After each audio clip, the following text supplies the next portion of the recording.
நாம் இந்த காலை வேளையில் தேவனுடைய வார்த்தைக்கு நேராக நாம் கடந்து வருகிறோம்.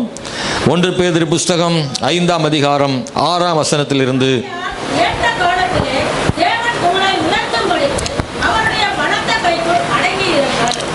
கர்த்தருடைய நாம் மகிமைப்படுவதாக 1 பேதுரு 5ஆம் அதிகாரம் 6ஆம் வசனத்தில் வாசிக்கிறோம். ஆகையால் ஏற்ற காலத்தில் தேவன் உங்களை உயர்த்தும்படிக்கு அவருடைய பலத்த கைக்குள் அடங்கி இருங்கள். இந்த காலவேளையில் ஆண்டவருடைய வார்த்தையை நமக்கு ஒரு ஆலோசனையாக ஆண்டவர் சொல்றாரு. ஆசீர்வாதமும் ஆலோசனையும் இணைந்ததாகத்தான் வாக்குத்தத்தம் இருக்கிறது. எப்போதும் வாக்குத்தத்தம் ஆசீர்வாதமும் ஆலோசனையும் இணைந்தது தான். ஆசீர்வாதம் மட்டுமே வாக்குத்தத்தம் அல்ல, ஆசீர்வாதமும் ஆலோசனையும் இணைந்தால்தான் வாக்குத்தத்தம். பலர் நினைக்கிறாங்க ஆலோசனை இல்லாத ஒரு ஆசீர்வாதம் இருந்தால் எனக்கு கொடுங்கன்னு கேட்குறாங்க. ஆசீர்வாதம் இல்லாத ஆலோசனை இல்லாத ஆசீர்வாதம் என்பது வேதம் நமக்கு எப்போதும் சொல்வதில்லை. எப்போதெல்லாம் தேவன் நம்மை ஆசீர்வாதத்துக்கு நேராக நடத்துகிறாரோ அல்லது நான் உன்னை ஆசீர்வதிப்பேன் என்று எப்பொழுதெல்லாம் ஆண்டவர் சொல்கிறாரோ அப்பொழுதெல்லாம் ஆசீர்வாதத்தையும் ஆலோசனைகளையும் இணைத்தே ஆண்டவர் சொல்கிறார். ஆகவே இந்த ரெண்டையும் தனித்தனியாக பிரித்து விட முடியாது. அதில் ஒன்றை நாம் ஆசீர்வாதத்தை மட்டும் தனியாக எடுத்துக்கொள்ள முடியாது. எனவே இந்த காலவேளையில் தேவனுடைய பிள்ளைகளே, தேவனுடைய வசனத்தை நாம் கூர்ந்து கவனிக்க அன்போடு உங்களை கேட்டுக்கொள்கிறேன். இந்த காலவேளையில் தேவன் ஆசீர்வதிக்கிற தேவனாக இருக்கிறார். நம்முடைய தேவன் ஆசீர்வாதத்தை விரும்புகிற ஆண்டவர். அல்லது நாம் ஆசீர்வாதமாக இருக்க வேண்டும் என்பதையே கர்த்தர் விரும்புகிறார். எப்போதும் ஒரு உலக பிரகாரமான அப்பா தகப்பன் தன் பிள்ளைகள் கெட்டு போவதையோ அல்லது குறைந்து போவதையோ விரும்புவதில்லை அல்லவா? அதுபோலவே நம்முடைய தேவனும் நாம் குறைந்து போவதை ஒருபோதும் தேவன் விரும்பவில்லை. நாம் கஷ்டப்படணும், அழணும், வேதனைப்படணும் அப்படின்றத ஆண்டவர் ஒரு நாள் விரும்பவில்லை. நாம் உயர்ந்திருப்பதையே தேவன் விரும்புகிறார். ஆகவே கர்த்தர் நம்மை உயர்த்துவதற்கு நம்மை ஒப்புக் கொடுக்கணும். 3 விதமான காரியங்கள். 1, மனிதன் தன்னைத்தானே உயர்த்தி கொள்ளுக விரும்புகிறான். 2, சாத்தானும் உயர்த்த விரும்புகிறான். 3வது ஆண்டவர் உயர்த்த விரும்புகிறார். 3 உயர்வுகளை நீங்க சரியாக புரிந்து கொள்ள வேண்டும். தன்னைத்தான் உயர்த்தி கொள்ளுகிற அந்த உயர்வு என்பது நிரந்தரமானது அல்ல, அல்லது அது ஆணவத்தை ஏற்படுத்தும்.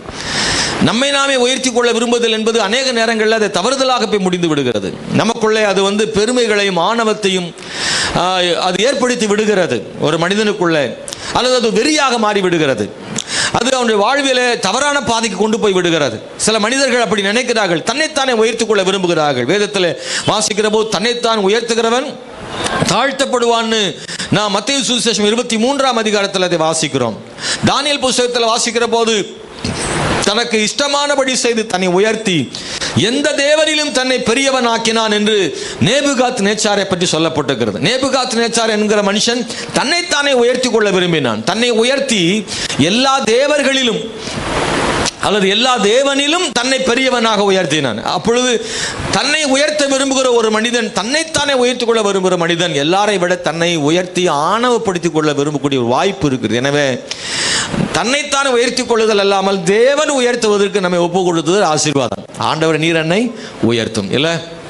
தன்னைத்தானே உயர்த்தி கொள்ள நினைக்கிற போது சில நேரங்களில் நாம் தவறுதலாக செய்யக்கூடிய விஷயங்கள் காணப்படுகிறது. தேவன் நம்முடைய வாழ்வில் அறிந்தவராக நமக்கு எப்போது உயர்வு தேவை என்று சரியான நேரத்தில் கர்த்தர் உயர்த்துகிறவர். ஏற்ற காலத்தில் உயர்த்தும்படி நம்ம எல்லா காலத்திலும் உயரணும்னு நம்ம நினைக்கிறோம். இல்லை, ஆண்டவர் சொல்றாரு, எப்போ எல்லா நேரமும் அந்த உயர்வு உனக்கு சரியா வராது, நான் உயர்த்துற நேரம் தான் உனக்கு சரியா வரும்னு கர்த்தர் வச்சிருக்கிறார். ஏன்னா அந்த உயர்வையும் அந்த ஆசீர்வாதத்தையும் தக்க வைத்துக் கொள்வதற்கான பக்குவம் வரும்போது கர்த்தர் உயர்த்துறார். அல்லேலூயா. சின்ன குழந்தைகள்கிட்ட நாம் ஒருபோதும் தீப்பெட்டியை கொடுக்கறது இல்லை, கத்தியை கொடுக்கறது இல்லை, ஆபத்தான பொருளை கொடுக்கறது இல்லை. பிள்ளைகள் கேட்கும் போது எல்லாவற்றையும் கொடுப்பதில்லை, நாம் அதை இல்லை என்று சொல்லுகிறோம். ஆனால் அதற்கு ஏற்ற வயது வரும்போது நாம் கேட்கும் போது அதை கொடுத்து விடுகிறது போலதான் தேவனும் கூட சில ஆசீர்வாதங்களை நம்முடைய வாழ்க்கையில கொடுக்க விரும்புகிறார். எப்போதென்றால் நாம் அந்த ஆசீர்வாதங்களை பக்குவப்படுத்திக் கொள்ள அல்லது அந்த ஆசீர்வாதத்தை சரியாக கையாள்வதற்கு. சிலர்லாம் உயர்வு வந்த உடனே அங்கே என்ன செய்யணும்னு தெரியாமல் அவங்க இஷ்டப்படி வாழ்ந்து அந்த உயர்வே அவங்களுக்கு பிரச்சனையாக மாறி இருக்கு. நான் சொல்றது உங்களுக்கு புரிய நினைக்கிறேன். சிலருக்கு ஏற்பட்ட உயர்வுகளே அவங்களுக்கு பிரச்சனையாக மாறி இருக்கு. ஏன்னா அந்த உயர்வை அவங்க கையாள தெரியல, அந்த உயர்வில் எப்படி நடந்து கொள்ளணும்னு தெரியல.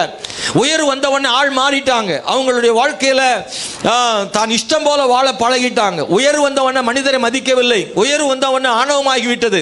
உயர்வு வந்த உடனே கெட்ட பழக்கங்கள்லாம் வந்து விடுது சிலருக்கு. அப்படித்தானே சிலர் பணம் காசு வந்து உயர்ந்துட்டாங்கன்னா, உயர்வு வந்துருச்சுன்னா சிலர் தான் என்ன செய்யணும் அவங்களுக்கே தெரியாது. பணம் வந்த உடனே நண்பர்கள் வருவார்கள், பணம் வந்த உடனே ஆட்கள் நிறைய கூடுவார்கள், பணமும் உயர்வு வந்த உடனே செல்வ செழிப்பு வந்த உடனே என்ன எல்லாத்தையும் செய்யணும்னு தோணும், எல்லாவற்றையும் அனுபவிக்கணும்னு தோணும், இஷ்டப்படி வாழ தோணும். ஆகவே அப்படி வாழ்ந்ததுனாலே அவங்களுக்கு கிடைச்ச அந்த உயர்வு, அந்த ஆசீர்வாதமே சில நேரங்களில் அவங்களுக்கு ஆபத்தாக பிரச்சனையாக மாறி இருக்கிறது.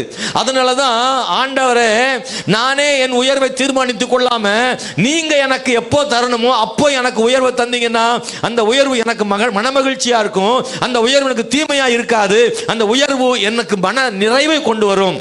எனவே என்னை நானே உயர்த்தாதபடி நீர் என்னை உயர்த்தும். கையை உயர்த்தி நாம் சொல்லுவோமா? என்னை நான் உயர்த்தாதபடி நீர் என்னை உயர்த்தும். பிரைஸ் தி லார்ட், ஹல்லேலூயா. ஆண்டவர் எப்போ உயர்த்துவார்னா ஏற்ற காலத்தில் உயர்த்துவார். அப்படிதானா?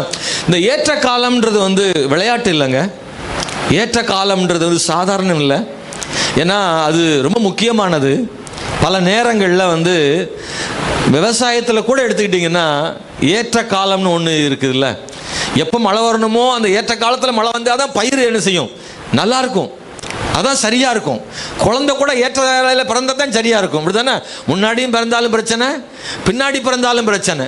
அப்போ ஏற்ற காலம்ன்றது எல்லா இடங்கள்லையும் ரொம்ப முக்கியமானது, ரொம்ப முக்கியமானது. படிப்பும் அது மாதிரி தான் ஏற்ற காலம். சில நேரத்தில் அந்த சரியான வயதில் அந்த சரியான வகுப்பை என்ன செய்யணும், முடிக்கணும், சரியான பக்குவத்தில் அதை முடிக்கணும். சிலர்லாம் பார்த்தீங்கன்னா அவசரப்பட்டு கொண்டு போய் சேர்த்துருவாங்க, அது பிரச்சனை ஆகி விடுகிறது. ஓவர் ஃபோர்ஸ் கொடுத்து சின்ன வயசுலேயே அதிக வகுப்புக்கு போடுறதுனால அவங்களுக்கு ரொம்ப மன உளைச்சல் ஆகி விடுகிறது. அந்த ஏற்ற வேலை என்பது ரொம்ப முக்கியமானது எல்லா வகையிலும் போல. உயர்வும் ஆசீர்வாதமும் கூட அப்படிதான். ஏற்ற வேளையில் கர்த்தர் ஆசீர்வதிக்கிற தேவன், உயர்த்துகிற தேவனாக இருக்கிறார். ஏற்ற காலத்தில் கர்த்தர் உங்களை உயர்த்தும்படி அவருடைய அதுவரைக்கும் என்ன செய்யணுமோ அவருடைய பலத்த கைக்குள்ள அடங்கி இருங்க. இந்த அடங்கி இருக்கிறது நமக்கு ரொம்ப ரொம்ப பிடிக்காத ஒன்று. யார்கிட்ட அடங்கி போகாட்டாலும் கர்த்தர்கிட்ட அடங்கி போய்தான் ஆகணும். அல்லேலூயா. அது நமக்கு ஒரு பெரிய ஆசீர்வாதத்தை கொண்டு வருகிறது அன்பானவர்களே. அது மட்டுமல்ல, அதோனியா, அப்சலோம் போன்றவர்கள் தன்னைத்தானே உயர்த்தி கொள்ள விரும்பினார்கள். அந்த உயர்வு அவங்களுக்கு ஆசீர்வாதமாக இல்லை. ரெண்டாவது நான் சொன்ன ஆசீர்வாதம் எப்படின்னா, பிசாசும் ஆசீர்வதிப்பான். நீங்க நினைக்கிறீங்க பிசாசு எப்படி அவன் கெட்டவன் ஆச்சா, எப்படி ஆசீர்வதிப்பான்? இல்லை, அவனும் ஆசீர்வதிப்பான். அவன்கிட்ட ஒரு ஆசீர்வாதம் இருக்கு. பிசாசு வல்லமையானவனா வல்லமை இல்லாதவனா? ஏங்க, பிசாசுக்கு வல்லமை இருக்கா வல்லமை இல்லையா? வல்லமை இருக்குங்க பிசாசுக்கு. ஆனால் கர்த்தர் சர்வ வல்லமை உள்ள தேவன், அவனுக்கு கொஞ்சம் வல்லமை என்ன செய்து இருக்கு. அதனால தான் நிறைய விஷயங்கள் அவன் செய்கிறான். மக்களுக்கு அவன் ஆசீர்வாதம் அவன் கொடுக்க முடியும். ஆனால் என்ன அப்படின்னா, அவர் கொடுக்குற ஆசீர்வாதம் அவங்களுக்கு ஆசீர்வாதமாக இல்லாமல் அது வஞ்சகமான ஒரு சூழ்ச்சியாகத்தான் மாறி போகும். அவன் ஒருவனை ஆசீர்வதிக்கிறான் என்றால் அந்த ஆசீர்வாதத்தை கொடுத்து அவர்களை தவறான பாதையில் நடத்துவதற்கு, அவர்களை வஞ்சிப்பதற்கு, அவர்களை நரகத்திற்கு கொண்டு போவதற்கு தான் சாத்தான் ஆசீர்வதிக்கிறான ஒழிய நல்ல மனதோடு உண்மையான இருதயத்தோடும் பிசாசு ஒரு மனிதனை விரும்பி ஆசீர்வதிப்பது இல்லை என்பதை வேதத்திலும் நாம் காண முடியும். அன்பானவர்களே, பைபிளில் படிக்கிறோம், வலு சர்ப்பமானது தன் பலத்தையும் தன் சிங்காசனத்தையும் மிகுந்த அதிகாரத்தையும் அதற்கு கொடுத்தது அப்படின்னு வெளிப்படுத்தின விசேஷம் 13ஆம் அதிகாரம் 2ஆம் வசனத்தில் வாசிக்கிறோம். பாருங்கள், அந்த கிறிஸ்துவுக்கு வலு சர்ப்பமாகிய பிசாசு அதிகாரத்தையும் அங்கே சிங்காசனத்தையும் பலத்தையும் கொடுத்ததாக சொல்லப்பட்டிருக்கிறது. இது வருங்காலங்கள் நடக்கக்கூடிய ஒன்று. இந்த உலகத்தின் முடிவில் இயேசு வரும்போது அவருடைய பிள்ளைகளை ஆண்டவர் சேர்த்து கொண்ட பிறகு இந்த உலகத்தை அந்தி கிறிஸ்து என்கிறவன் முழு உலகத்தையும் ஆளுகை செய்வான். இது நடைபெறும் என்று வேதம் சொல்லுகிறது. அதற்காகவே உலகம் அதை நோக்கி போய் கொண்டிருக்கிறது. உலகத்தை பற்றிய கணிப்பு பலர் பலவிதங்களில் சொன்னாலும் பைபிள் சரியாக கணிக்கிறது. இந்த உலகத்தில் யாரை கேட்டாலும் சொல்லுவாங்க, உங்க பைபிளில் சொல்லியிருக்காமே இந்த உலகம் எப்படி அழியும்னு சொல்லியிருக்காமேன்னு. நிறைய பேர் உங்கள்கிட்ட கேட்டிருக்காங்களா? நிறைய பேர் கேட்பாங்க. ஏன்னா பைபிளில் சொன்னபடி ஒவ்வொன்றும் நடந்துட்டே வருது. ஆமென், ஸ்தோத்திரம். இந்த ஏற்கனவே நடந்த பல விஷயங்களும் வேதத்தில் எழுதப்பட்டிருக்கிறது. அன்பானவர்களே, சுனாமி உட்பட பல விஷயங்கள் வேதத்தில் சொல்லப்பட்டிருக்கிறது. மத்தேயு சுவிசேஷம் 24ஆம் அதிகாரத்தில் பஞ்சங்களும் கொள்ளை நோய்களும் உண்டாகும் கடைசி காலத்தில் என்று சொல்லப்பட்டபடி இந்த கடைசி நாட்களில் கொரோனாவெல்லாம் பார்த்துட்டோம். பயங்கரமான நோய்களும் கொள்ளை நோய் யுத்தங்களும் கொடூரமான சம்பவம் நடக்கும்னு ஆண்டவர் வேதத்தில் சொல்லியிருக்கிறார். அங்கொன்று இங்கொன்றும் அல்ல, முழு உலகத்தில் நடக்கிற விஷயம் அது. அது பைபிள் சொன்னபடி அது நடந்திருக்கிறது. இது நாம் இருக்கும் காலம் வரைக்கும் சொன்னது நடந்திருக்கிறது. இனியும் நடக்க போகிற விஷயங்கள் வேதத்தில் எழுதப்பட்டிருக்கிறது. அன்பான கர்த்தருடைய பிள்ளைகளை, உலகம் முழுவதிலையும் ஒரே ஒருவன் ராஜாவாக ஆளுகை செய்வான் பைபிள் இருக்கு. அந்த நாட்கள் மிக தொலைவில் இல்லை, மிக சீக்கிரத்தில் இருக்கிறது. இந்தியாவிற்கு ஒவ்வொரு நாட்டுக்கும் தனி பிரதமர் அதிபர் இருப்பது போல இனி இருப்பதில்லை. அப்படி இருந்தாலும் அவர்கள் எல்லாவற்றையும் ஆட்டி படைக்கிற ஒருவன் இருப்பான். அவன் தான் அந்தி கிறிஸ்துவாக இருப்பான். இந்த உலகம் மிகவும் நெருக்கடிக்குள் போகும்போது, உலகத்தின் சமாதானத்தை யாராலும் கொடுக்க முடியாத போது ஒருவன் பிறப்பான். அவன் தான் அந்தி கிறிஸ்து. அவனுடைய நம்பர் 666. அவன் இந்த உலகத்தில் பிறந்து முழு உலகத்திலும் வல்லமை உள்ளவனாக இருப்பான். காரணம், அவன் பின்னடியிலே பிசாசு இருப்பான். பிசாசின் அதிகாரத்தோடு அவனே முழு உலகத்திற்கும் சமாதானம் கொடுப்பது போல வருவான். முழு உலகம் அவனுக்கு கட்டுப்படும். எல்லா நாடுகளின் தலைவர்களும் அவனுக்கு கீழ்ப்படிவார்கள். அவன் உலக சமாதானத்தை கொடுப்பது போல் நடித்து இந்த உலகத்தை ஆளுகை செய்கிறவனாய் இருப்பான். 3.5 வருஷம் சமாதானமா உலகத்தை ஆளுகை செய்வான். மொத்தம் 7 வருஷம் ஆளுவான். முதல் 3.5 ஆண்டு காலம் இந்த உலகத்தை சமாதானமாக ஆட்சி செய்வது போல இருப்பான். அதற்கு பிறகுதான் அவன் பயங்கரமான கொடுமைக்குள்ளே மக்களை ஆட்கொண்டு வருவான். நாக்கு இழுத்து அறுப்பதும், ஐஸ் பாக்ஸ்குள்ளே போட்டு அவங்களை கொடுமைப்படுத்துவதும், உயிருடைய தோலை உரிப்பதும், இப்படிப்பட்டதான கொடூரமான காரியங்களை செய்வான். ஜனங்களை கொடுமைப்படுத்துவான். இயேசு கிறிஸ்துவை மறுதலிக்க வேண்டும் என்று கட்டாயப்படுத்துவான். இயேசுவை நம்புகிறவர்களை கொலை செய்வான். பயப்படாதீங்க, நம்ம அப்ப இருக்க மாட்டோம். அல்லேலூயா. ஏன்னா அவன் வருக்கு முன்னாடி இயேசு கிறிஸ்து மத்திய ஆகாயத்தில் வந்து விடுவார் என்று பைபிள் சொல்லியிருக்கு. அல்லேலூயா. பிரதான தூதனுடைய சத்தத்தோடும் தேவ எக்காலத்தோடும் மத்திய ஆகாயத்தில் இயேசு கிறிஸ்து வருவார். அப்பொழுது ஒரு நொடிப்பொழுதில் நாம் எல்லாரும் மறுரூபமாகி அவரை ஆகாயத்திலே சந்திப்போம் என்று சொல்லப்பட்டிருக்கிறது. இயேசு தம்முடைய பிள்ளைகளை ஏற்றுக்கொண்ட போது கைவிடப்பட்டவர்களை ஆட்சி செய்யும்படி அந்த கிறிஸ்து 7 வருஷங்கள் ஆளுவான் என்று சொல்லப்பட்டிருக்கிறது. உலகத்துக்கு ஒருவன் ஆளுவான். உலகம் முழுவதும் ஒரே ராணுவம் இருக்கும். உலகம் முழுவதும் ஒரே நாணயம் இருக்கும். இதெல்லாம் பைபிள் இருக்கு. அன்பான கர்த்தருடைய பிள்ளைகளே, ஆனா இதெல்லாம் ரொம்ப முன்னாடி சொன்னா அதெல்லாம் யாரும் நம்ப மாட்டாங்க. ஆனா இப்போ நம்பித்தான் ஆக வேண்டும். அல்லேலூயா. 666 நம்பர் தான், அவனுக்கு பேர்லாம் இல்லை, நம்பர் தான் முக்கியமானது. எல்லாரும் அந்த 666 நம்பர் நெத்தியில் என்ன செய்யணுமா? பொறித்து கொள்ள வேண்டும் என்று சொல்லப்பட்டிருக்கிறது. ஏன்னா பைபிள் சொல்லியிருக்கு, கொல்லவும் விற்கவும் கூடாதபடி அந்த மிருகம் அந்த லக்கத்தை பொறித்து கொள்ள கட்டாயப்படுத்துவான். அவன் வந்தபோது அந்த 666 நம்பரை நெற்றியிலாவது வலது கையிலாவது பொறித்து கொள்ள வேண்டும். அப்படி இல்லைன்னா ஒரு ஜாமா வாங்க முடியாது, விற்க முடியாது, அல்லது இந்த உலகத்தில் வாழ முடியாது. அந்தி கிறிஸ்து பார்வைக்கு அது போய்விடும். அவர்களை கொலை செய்வான், சித்திரவதைப்படுத்துவான் பைபிளில் சொல்லப்பட்டிருக்குது. முதல்ல நம்பர்னா யாருக்கும் புரியுது. இப்போ நம்பர் தான், அப்படிதானா? எங்கே போனாலும் நம்பர் தான். 304 104ன்றாங்க. பஸ்ஸுக்கு இப்போ நம்பர் தான். ஊர் பேர் கூட சொல்ல மாட்டாங்க. இத்தனை நம்பர் பஸ்ஸுன்னு தான் சொல்கிற மாதிரி இருக்குது. எக்ஸாமுக்கு போனால் முன்னாடி பேர் தான், இப்போ நம்பர் தான், பேர்லாம் கிடையாது. எல்லா இடங்களுக்கும் நம்பர் உலகம் வந்துடுச்சு. ஆதார் கார்டு வந்ததே அந்தி கிறிஸ்துக்கு அடையாளம் தான், வேற ஒன்றுமே கிடையாது. அதில் இப்பொழுது 16 நம்பர் இருக்குன்னு நினைக்கிறேன். இனி அந்த நம்பர் அதிகமாகி ஸ்தோத்திரம் 666 18 நம்பர் வந்துடும். ஏன்னா அது 10, இனி அது இன்க்ரீஸ் ஆகும். இப்படி 4 4 3 நாங்கள் 12 இருக்குன்னு நினைக்கிறேன். அதில் இனி அந்த நம்பர் என்ன ஆகும்னா 666 நம்பர் வரும். முதல்ல 6 3 நீங்கள் பார்த்துக்காத மாதிரி இருக்கீங்க. ஆதாரில் பார்த்துருக்கீங்களா? என்னைக்கு பார்த்த மூஞ்ச பார்த்தாலே ஒரு மாதிரி இருக்குது. ஆதார் கார்டில் அந்த நம்பர் 3 பிரிவாக இருக்கும். அதில் இந்த 6 வரும். அப்படிதான் 666 அந்த இலக்கங்கள் வரும். அந்த நம்பர் இல்லாமல் யாரும் எதுவும் செய்யவே முடியாது என்பதை பார்க்கிறோம். இன்னொன்று, அந்த நம்பர் கார்டில் வராது. இப்போ அதுக்கு வேலை நடந்துருக்கு அரசாங்கத்தில். அந்த திட்டம் ஏன்னா ஆதார் கார்டு தொலைஞ்சு போயிடுது, சேர்த்து வச்சு வாஷிங் மிஷினில் விட்டு துவைச்சிடுறாங்க. அதனால ஆதார் கார்டெல்லாம் கெட்டு போயிடுது, ஆகவே தொலைஞ்சு போயிடுது. அதனால தொலையாமல் இருக்க என்ன செய்யணும்னா, இப்போ நாம் பேசிக்கிட்டு இருக்கிறோம் இல்லையா, இதெல்லாம் வரும்னு பைபிள் சொல்லியிருக்கு இல்லையா. இது ஒரு மூலையில் உலகத்தில் வந்தாச்சு. வந்தாச்சு. ஸ்தோத்திரம். மைக்ரோசிப் வந்தாச்சு. உடல்ல பதிக்கிற மாதிரி உன்னுடைய முழு டீடைல்ஸ், உன்னுடைய பேர், ஊர், அப்பா அம்மா, என்ன வேலை, எங்க குடியிருக்கிற address, date of birth, blood group அத்தனையும் சேர்த்து ஒரே அரிசி போன்ற ஒரு மைக்ரோசிப்புக்குள்ள எல்லாவற்றையும் உள்ளடக்கி அதை மனிதருக்குள்ளே பொருத்தி விடுகிறார்கள். இதை விஞ்ஞானிகள் கண்டுபிடித்த போது இந்த பொருளை, இந்த மைக்ரோசிப்பை மனிதனுடைய சரீரத்தில் எங்கே பொருத்தினால் சரியாக இருக்கும் என்று பார்த்தால் நெற்றியிலாவது வலது கையிலாவது பொறித்தால் தான் சரியாக இருக்கும் என்று கண்டுபிடித்திருக்கிறார்கள். அப்படி பொருத்தி இருக்கிறார்கள். அல்லேலூயா. அன்பானவர்களே, சில நாடுகளிலே பிறக்கும் குழந்தைகளுக்கு அதை பிறக்கும் போதே அதை உள்ளே வைத்து விடுகிறார்களாம். ஆகவே இப்படி நடந்து கொண்டிருக்கிறது. இனி இயேசு வருவார் என்பதை நம்பாமல் இருக்க முடியாது, நம்பித்தான் ஆக வேண்டும். இயேசுவின் வருகைக்கான அடையாளம் இப்பொழுது வெளிப்பட்டு தொடங்கி நடந்து கொண்டேதான் இருக்கிறது. அன்பானவர்களே, ஸ்தோத்திரம். யாராலும் மறுக்க முடியாது. ரொம்ப மறுக்கிற ஆளுக்கு வேற ஒண்ணுமே கிடையாது. இப்ப கரெக்டா பார்த்தா நீங்க உள்ள நுழையும் போது கொரோனா காலத்துல ஒரு ஸ்கேனர் ஒன்று வச்சா எங்க வச்சாங்க? நெத்தியில தான் வச்சாங்க, இல்லைன்னா கையில வச்சாங்க. இதுதான் அடையாளம். இதே மாதிரி தான் அந்த கிறிஸ்து காலத்துல வர வாசல் நிப்பாரு. அப்ப நம்ம இருக்க மாட்டோம். வாசல் நிப்பான். எல்லா மால்லையும் எல்லா கடைகள்லையும் ஸ்கேனர் இருக்கும். போன உடனே முதல்ல ஸ்கேன் பண்ண பிறகு தான் கடுகு சீரகம் கொடுப்பான்.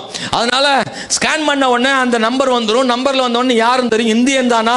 ஏன்னா இந்த உலகம் வேற ஒன்றுக்காக அதை செய்யும்.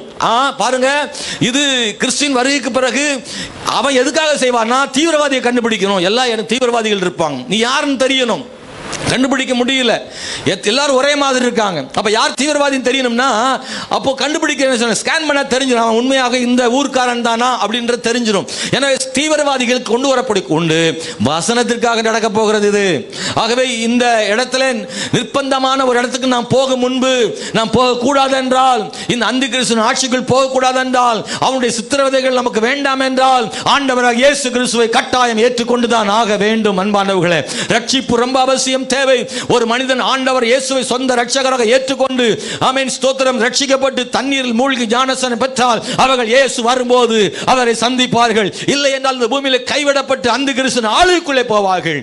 7 வருஷம் ஆளுகை செய்வான். அதற்கு பிறகு இந்த உலகம் இயேசுவால நியாயந்திருக்கப்படும். 1000 வருடம் ஆண்டவர் ஆட்சி செய்வார். அதன் முடிவில் அன்பான நித்திய நரகத்தில் நித்திய மோட்சத்திலும் தம்முடைய பிள்ளைகளை மோட்சத்திலும் பாவிகளை நரகத்திலும் தள்ளுவதற்கு இயேசு மறுபடியும் ராஜாதி ராஜாவாக இந்த பூமிக்கு வருவார். எனவே அன்பானவர்களே, ஸ்தோத்திரம். முழு இராணுவம் உண்டாகும் வந்துருச்சுது. ஐக்கிய நாட்டு சபைகளுடைய இராணுவம் இருக்கு பாருங்க. முழு ஒரே நாணயம் வந்துருச்சுது. ஆமாம், யூரோ என்கிற நாணயம் வந்திருக்கிறது. எல்லா நாட்டுக்கும் தனித்தனியா டாலர், ரூபாய், வெள்ளி என்பது ஒவ்வொரு நாடுக்கும் தனித்தனி நாணயம் இருப்பது போல ஒரே நாணயம் எல்லா ஊர்களையும் யூஸ் பண்ணக்கூடிய இடத்துல அது வந்திருக்கிறது. யூரோ என்ற நாணயம் அது பரவலாக அது வந்துவிடும். ஸ்தோத்திரம். நாம ரூபாயை கொண்டு போய் அமெரிக்காவில் செலவு பண்ண முடியாது. டாலரை கொண்டு வந்து நம்ம மளிகை கடையில் கொடுத்தா வாங்க மாட்டான். ஆனால் அந்த கிறிஸ்து காலத்தில் எல்லா பணத்தையும் எல்லா இடத்துக்கும் என்ன கொடுக்குற அளவுக்கு ஒரே நாணயமாக வந்துவிடும். அது வந்தாச்சு. இயேசு கிறிஸ்துவின் வருகைக்கான அடையாளம் இனி வருமல்ல, அது வந்தாச்சு. நாம் இப்பொழுது அந்த வாசல் அண்டையிலே வந்து விட்டார் தான் பைபிளில் சொல்லியிருக்கு. அன்பான தேவனுடைய பிள்ளைகள், இயேசு வருகை சீக்கிரம். ஏனதானே என்று வாழாதிருங்கள், பார்த்துக்கொள்ளாம நினைக்காதீங்க, இஷ்டப்படி வாழாதீங்க, இஷ்டப்படி பேசாதிருங்கள், பயந்து வாழுங்கள். கர்த்தருக்கு பயப்படுற பயம் நமக்குள்ள இருக்கட்டும். ஏதோ பெயர் கிறிஸ்தவனாக உலகத்தில் வாழ வேண்டும் நினைக்காதீங்க. இயேசுவுக்காக உண்மையான தேவ பிள்ளையாக வாழ உங்களை ஒப்புக் கொடுங்க. காலம் செல்லாது, தேவனுடைய பிள்ளையே, அவருடைய வருகை சீக்கிரமாக இருக்கிறது. எனவே ஒவ்வொரு நாளும் ஜெபம் பண்ணி பரிசுத்தமாய் வாழ்ந்து உண்மையாய் இருந்து அவர் இன்னைக்கு வருவார் என்று எதிர்பார்த்து காத்திருங்கள். அவர் வரமாட்டார் நினைச்சிடாதீங்க. இந்த உலகம் அப்படிதான் சொல்லிட்டு இருக்கு. ரொம்ப வருஷமா அந்த கிறிஸ்தவம் சொல்லிட்டே இருக்காங்க, இயேசு வரவர் அப்படின்னு சொல்றாங்க. அப்படிதான் சொல்லுவாங்க. ஏன்னா அப்படிதான் நோவா காலத்தில் நடந்தது. ஆண்டவர் சொல்றாரு, நோவா காலத்தில் நடந்தது போலவே மனுஷகுமாரன் காலத்திலும் நடக்கும். ஆண்டவர் சொல்றாரு, வெள்ளம் வந்து வாரிக்கொண்டு போகிற வரைக்கும் அவர்கள் பெண் கொண்டும் பெண் கொடுத்தும் தன் இஷ்டம் போல வாழ்ந்து வந்தார்கள் பைபிள் இருக்கு. நோவா காலத்தில் எப்படி நடந்துச்சோ அதே மாதிரி நடக்கும். ஏன்னா நோவா காலத்தில் அப்படித்தான். நோவா கத்திக்கிட்டே இருந்தாரு, தேவனே கர்த்தர், அவரை ஆராதிங்கள், பாவத்தை விட்டு மனம் திரும்புங்கள் என்று சொல்லி அவர்களை நோக்கி நோவா அவன் சத்தமிட்டு கொண்டே இருந்தான். ஜனங்களோ அதை பார்த்து ஏளனம் செய்தார்கள், அதை ஏற்றுக்கொள்ளவில்லை, அதை அங்கீகரிக்கவில்லை, தங்களை மாற்றிக்கொள்ள விரும்பவில்லை. அவர்கள் பாவத்தில் மூழ்கி போய் தான் இருந்தார்கள். நோவாவின் பிரசங்கத்தை கேட்க மனமற்றவர்களாக இருந்தார்கள், இஷ்டம் போல வாழ்ந்தார்கள். கர்த்தர் சொன்னபடியே மழை வந்தது. பேழைக்குள் எல்லா விதமான மிருகஜீவன்கள் உண்டாக ஒவ்வொரு ஜோடி சேர்க்கப்பட்டது. நோவாவு குடும்பம் உள்ளே சேர்க்கப்பட்டார்கள். பேழையின் கதவு பூட்டப்பட்டது. அதுவரைக்கும் மழையை காணாத ஜனங்கள் முதல் முறையாக மழையை பார்க்கிறார்கள். நம்பாத அவர்கள் இப்பதான் நம்ப ஆரம்பிக்கிறார்கள். அவர்கள் இப்பொழுது பார்த்தால் பதட்டம். சொன்னபடியே நோவா சொன்னபடி மழை வந்து விட்டது, என்ன செய்வதென்று திகைக்கிறார்கள். இப்போதுதான் உணர ஆரம்பிக்கிறார்கள், காலம் முடிந்து விட்டது, கதவு பூட்டப்பட்டாச்சு. கிருபையின் காலம் முடிந்த பின்பு நீ கதவை தட்டினால் கதவு திறக்கப்பட மாட்டாது. ஆண்டவர் கிருபை பாராட்ட மாட்டார். கிருபை உள்ள தேவன் தான். எப்போது? வாசல் பூட்டும் வரை, இயேசுவின் வருகை வரை அவர் கிருபை உள்ள தேவன் தான். ஆனால் எவ்வளவு காலம் சொல்லி சொல்லி கீழ்ப்படியாமல், பரிசுத்தம் அடையாமல், தேவனை ஏற்றுக்கொள்ளாமல் இருந்தால், அவர் வந்த பிறகு, கதவு பூட்டப்பட்ட பிறகு என்னதான் கத்தினாலும் கதறினாலும் அந்த கிருபை அடுத்து நமக்கு ஒருபோதும் கிடைக்காது. கிருபையின் காலத்திலேயே சகோதர சகோதரி, கர்த்தரை ஏற்றுக்கொள்ளுங்கள், அவரை அறிந்து கொள்ளுங்கள், அவருக்காக வாழ உங்களை ஒப்பு கொடுங்கள். ஞானஸ்தானம் பெறாதவர்கள் ஆண்டவருக்கு ஒப்பு கொடுத்து ஞானஸ்தானம் பெறுங்கள். காலம் இனி செல்லாது. ஆண்டவர் உங்களை நேசிக்கிறார். உங்களுக்கு அந்த கிருபைகளை ஆண்டவர் தருகிறார். அன்பானவர்களே, இது கடைசி காலம் என்பதை மறந்து விடாருங்கள். வசனம் ஒரு நாளும் அழியாது. வசனம் ஒரு நாளும் நடக்காமல் இருக்காது. வசனம் நடந்து கொண்டிருக்கிறது. இன்னும் அந்த வசனம் அப்படியே நடக்கும், அப்படியே நடக்கும். ஹல்லேலூயா. அன்பானவர்களே, ஏற்ற காலத்தில் அவர் உங்களை உயர்த்தும்படிக்கு அவருடைய பலத்தை கைக்குள் அடங்கி இருங்கள். உயர்வு எனக்கு நானே கொண்டு வந்து கொள்வதல்ல, சாத்தானுடைய உயர்வும் நமக்கு வேண்டாம். இயேசு கிறிஸ்துவுக்கிட்டே வந்து சாத்தான் சொல்றான், அவர் எவ்வளோ பெரிய ஆண்டவர், அவர் எவ்வளோ வல்லமையானவர், அவரை கொண்டு போய் மலை மேலே நிறுத்திக்கிட்டு சொல்றான், நீர் எல்லாத்தையும் பாரும், நீர் என்னை சாஷ்டாங்கமாய் விழுந்து என்னை பணிந்து கொண்டால் எல்லா அதிகாரத்தையும் உமக்கு நான் என்ன செய்வேன். யார்கிட்ட வந்து யார் சொல்றான்? தள்ளப்பட்ட போன தூத சாத்தா வானத்தையும் பூமி உண்டாக்குனவர்கிட்ட வந்து சொல்றான், என் காலில் விழுந்து சாஷ்டாங்கமா பணிந்து கொண்டா உமக்கு எல்லாத்தையும் தர்றேன்றான். அன்பானவர்களே, உங்களுக்கு புரியுதா நான் சொல்றது? படைத்தவர்கிட்டே சொல்றேன், நான் உமக்கு தாரேன்னு சொல்றேன். இது எப்படி இருக்கு? நம்ம வீட்டுக்குள்ளே வந்து நான் உனக்கு சோறு தாரேன்னு சொன்ன மாதிரி. ஆண்டவர் இயேசு அதற்கு வேற ஒண்ணுமே சொல்லலை, ஒண்ணுமே சொல்லலை. அப்பாலே போ சாத்தானேன்னு சொன்னார். அவ்வளவுதான். உனக்கு அதிகாரம் இருக்கு, உனக்கு அதிகாரம் இல்லை, இது போற நான் தானே படைச்சேன், என்கிட்டே வந்து சொல்றியாலும் சண்டெல்லாம் போடல. சிலுவையில் உன்னை பார்த்துக்கிறேன்னு விட்டுட்டார். சிலுவையில் உன்னை பார்த்துக்கிறேன். ஏன் தெரியுமா? உண்மையாகவே அவன் கையில் தான் இருந்தது உலகம், அவன் கையில் தான் இருந்தது. அதனால தான் இயேசு மறுக்கலை. ஆமாப்பா, இது நான் உண்டாக்குனது தான், நான் இதெல்லாம் உண்டாக்கி வானம் பூமி சகல அதிகாரம் எல்லாத்தையும் நான் உருவாக்கி எனக்கென்று ஒரு மனிதனை இந்த பூமியில் சிருஷ்டித்து ஆதாமை ஏவாளையும் உண்டாக்கி இதெல்லாவற்றையும் ஆண்டு கொள்ளுங்கள்னு சாவியை கொண்டு அவன் கையில் கொடுத்தேன். அவன் எல்லாத்தையும் ஆண்டு கொள்வான்னு நினச்சி இந்த முழு உலகத்தையும் அவன் கண்ட்ரோலில் கொடுத்துருந்தேன். ஆனால் உன் வார்த்தையை கீழ்ப்படிஞ்சு சாவியை உன் கையில் கொடுத்துட்டாங்க. நான் கொடுத்த அதிகாரமும் அந்த எல்லா விதமான ஆசீர்வாதங்களும் இப்போ ஆதாம் மூலமாக உன் கைக்கு வந்துருச்சு. இப்பொழுது பாவத்தால் வந்த அந்த வீழ்ச்சி இருக்குல்ல, பாவத்தால் இழந்து போன அதிகாரம் இருக்குல்ல, சாத்தாங்கிட்ட இழந்துட்டாங்கல்ல, அந்த அதிகாரத்தை பாவத்தால் இழந்து போனதை என் மரணத்தால் தான் மீட்கணும்னு இயேசு பொறுமையா இருந்தாரு.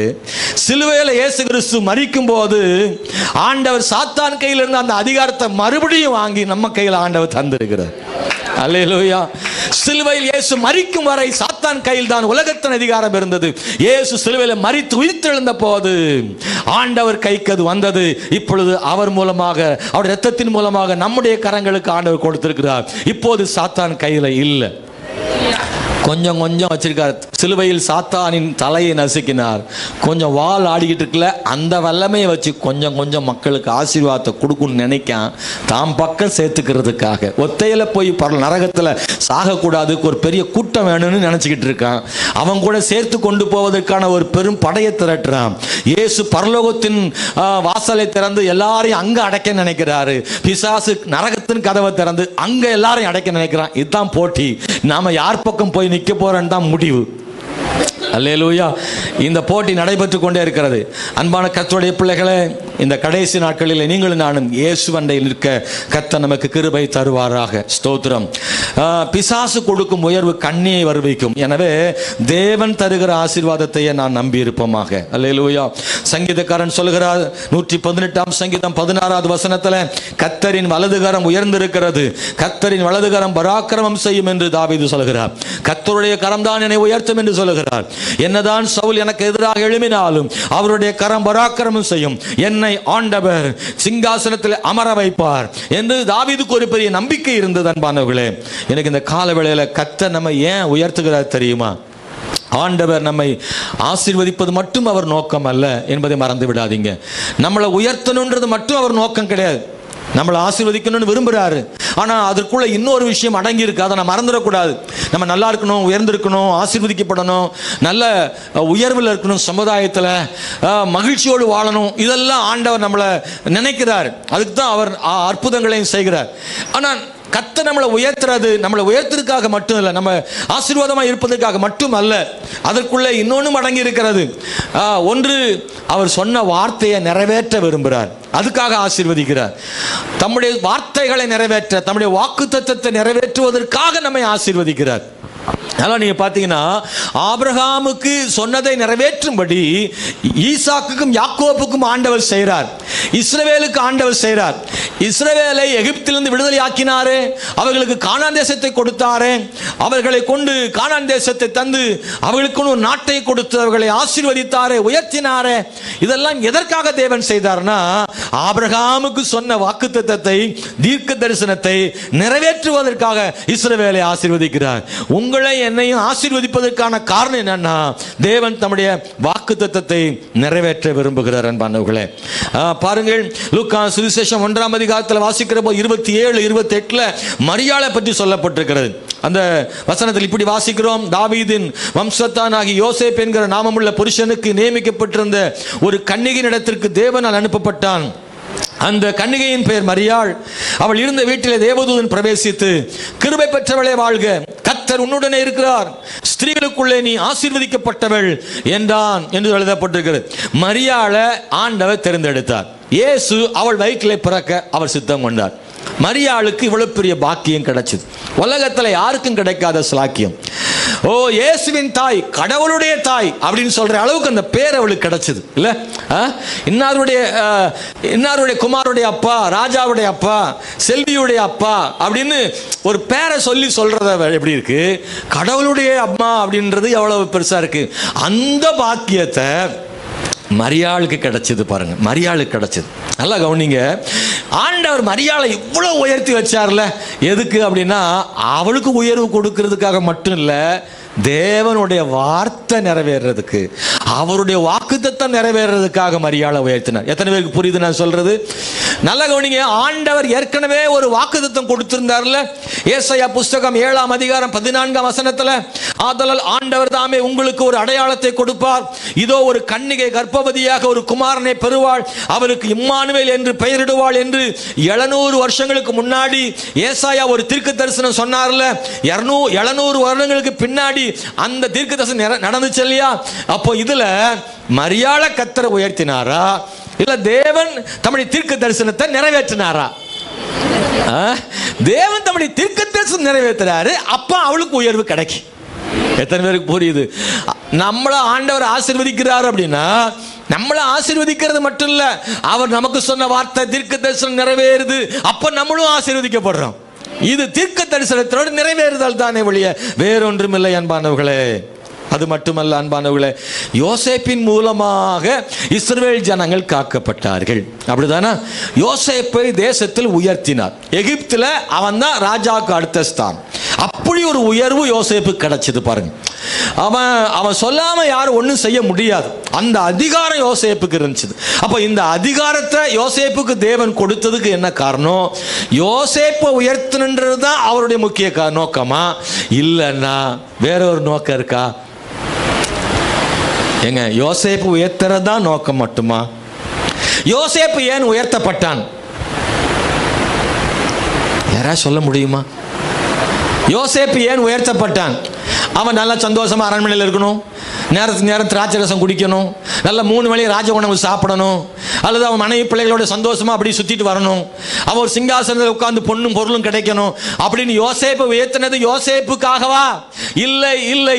தேவன் பஞ்சகாலத்தில் தம்முடைய ஜனம் அழிந்து போகாதபடிக்கு, அவர்களை காக்கும்படிக்கு முன்கூட்டியே யோசேப்பை அனுப்பி தேசத்தில் உயர்த்தி இஸ்ரவேல் ஜனங்களை எகிப்து கொண்டு போய் அங்கே சாகாதபடி பிழைக்கும்படி கர்த்தர் சொன்ன தீர்க்க தரிசன வார்த்தை நிறைவேறிற்று அல்லவா? அதற்காக தான் யோசேப்பை கர்த்தர் உயர்த்தினார். இல்ல, எஸ்தரை கர்த்தர் உயர்த்தினார். எதற்காக? ஐயோ பாவம், அப்ராணி பிள்ளையா இருக்காளே, அவளுக்கு அதே தானே வளர்த்து கொண்டு வந்தான், அதனால இந்த பிள்ளை அப்ராணியா இருக்கு, அதை உயர்த்தி கொண்டு வரணும்னு தான் கர்த்தர் எஸ்தரை கொண்டு வந்து அரண்மனையில கொண்டு உயர்த்தி வச்சாரா? இல்ல இல்ல இல்ல. பின்னாடி ஒரு நாள் ஒரு பெரிய ஆபத்து வரப்போகுது. இஸ்ரவேல் ஜனங்களுக்கு, யூத ஜனங்களுக்கு எதிராக ஆமான் எழும்புவான். முழு யூத குலத்தையும் அழிப்பதற்காக ஒருத்தன் வர்றான். அந்த நேரத்தில் காப்பாற்ற வேண்டும் என்பதற்காக இந்த எஸ்தரை அரண்மனைக்குள்ளே முன்னாடியே கொண்டு போய் சேர்த்து எடுத்து வச்சிருந்தார் பாருங்க. எஸ்தரை உயர்த்த காரணம் என்றால் அவளை உயர்த்துவது பெரிய நோக்கம் அல்ல, அவள் மூலமாக தேசத்தை காக்க, ஜனங்களை காக்க, தீர்க்க தரிசனம் நிறைவேறுவதற்கு. அல்லேலூயா. யோசேப்பு இல்லைன்னா, இந்த எஸ்தர்லனா அன்னைக்கு யூதகுலம் அழியாமல் இருக்க யோசேப்பை கர்த்தர் பயன்படுத்தினாரு. எஸ்தர் காலத்துல யூதகுலம் அழியாம எஸ்தரை பயன்படுத்தினாரு. இப்படி அந்தந்த காலங்கள்ல இந்த யூத குலத்தெல்லாம் காக்கிறதுக்கு ஒரு ஆளை வச்சிருந்தா. ஏன்னா அந்த யூத குலத்தில் தான் யூத குலத்தின் ராஜா இயேசு பிறக்க போறார் அல்லவா? யூத குலம் இருந்தா தான் இயேசு வருவாரியா? தீர்க்கதரிசனம் நிறைவேறணுமே, அதனால யூத குலத்தை காக்க ஒவ்வொருத்தரையும் உயர்த்தி உயர்த்தி வைக்கிறார். எத்தனை பேருக்கு புரியுது? ஆங்காங்கே தேவன் தம்முடைய ஜனத்தை உயர்த்தினார். ஏன்னா தீர்க்க தரிசனம் நடக்கணும்னா இதெல்லாம் உயர்வு ஏற்பட்டு தான் ஆக வேண்டும். Praise the Lord.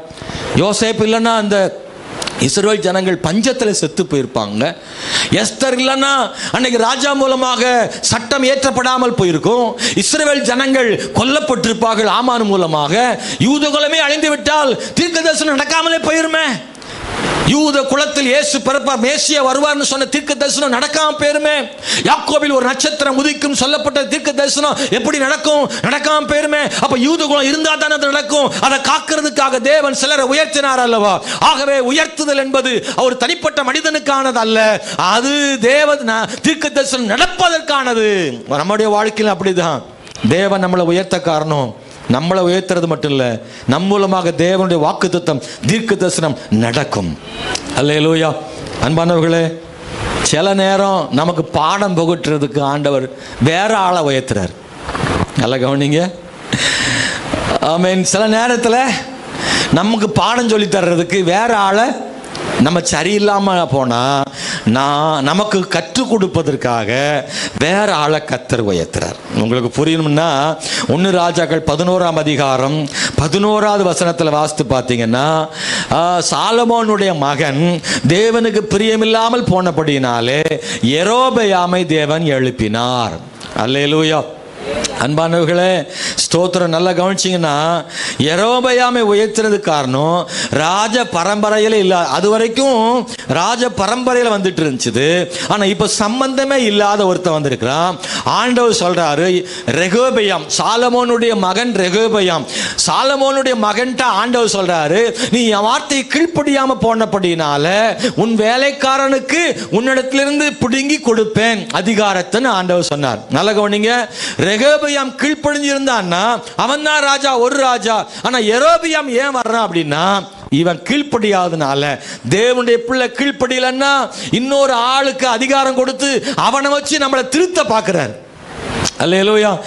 அது கஷ்டமா இருக்கும். அடுத்த ஆளை வச்சு திருத்துறதுக்கு ஆண்டவரை நீங்களே என்னை திருத்திருங்கன்னு சொல்லிடுங்க, அவ்வளவுதான்.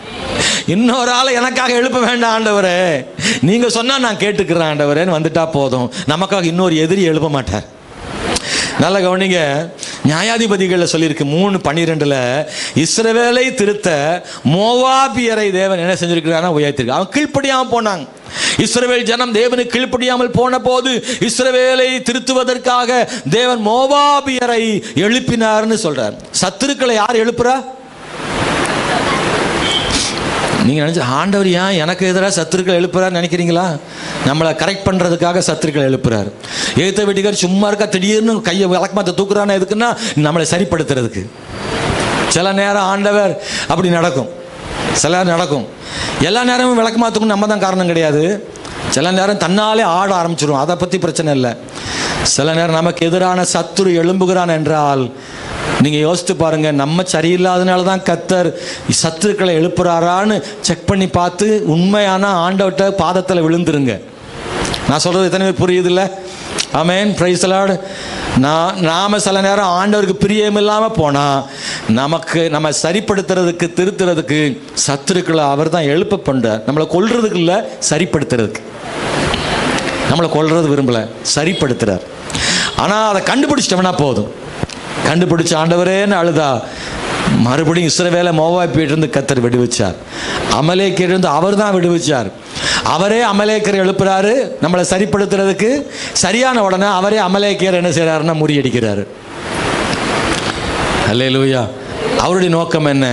நாம் சீரான, அவரை நேசிக்கிற பரிசுத்தமான ஒரு ஜனமாக வாழணும் அப்படின்றது தான் தேவ திட்டமாக இருக்கு. ரெண்டாவது, ஆண்டவர் நம்மளை ஏன் உயர்த்துறாரு தெரியுமா?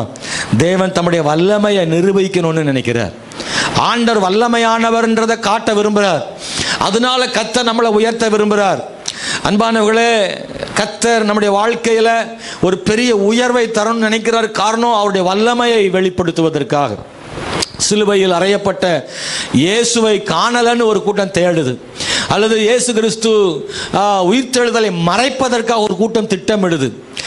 இயேசு உயிர்த்தெழலன்னு சொல்லி பொய் சொல்ல வைக்கிறது.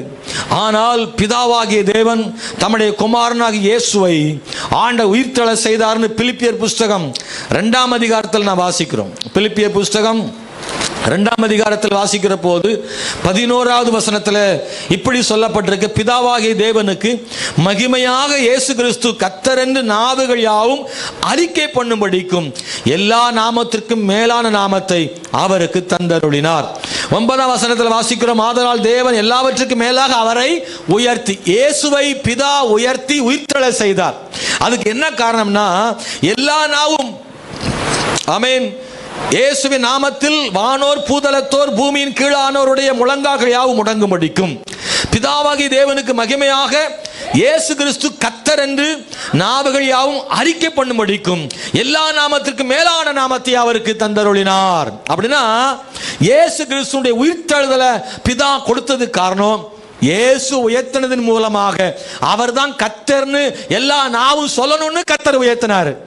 இயேசு உயிர்த்தெழலன்னா அவரை கர்த்தர் என்று எல்லாரும் சொல்ல முடியாது. இயேசு மரித்தவராகவே அப்படியே போயிட்டார்னு வைங்களேன், அவர் ஆண்டவர் நம்ம கூட சொல்ல மாட்டோமே. அப்படின்னா அவர் கர்த்தர் என்று அவரை நிரூபிப்பதற்காக ஆண்டவர் அவரை உயிரோடு எழுப்பினார். நம்முடைய வாழ்க்கையிலும் பல நேரங்களில் ஆண்டவர் நம்மை உயர்த்துவார். ஏன் தெரியுமா?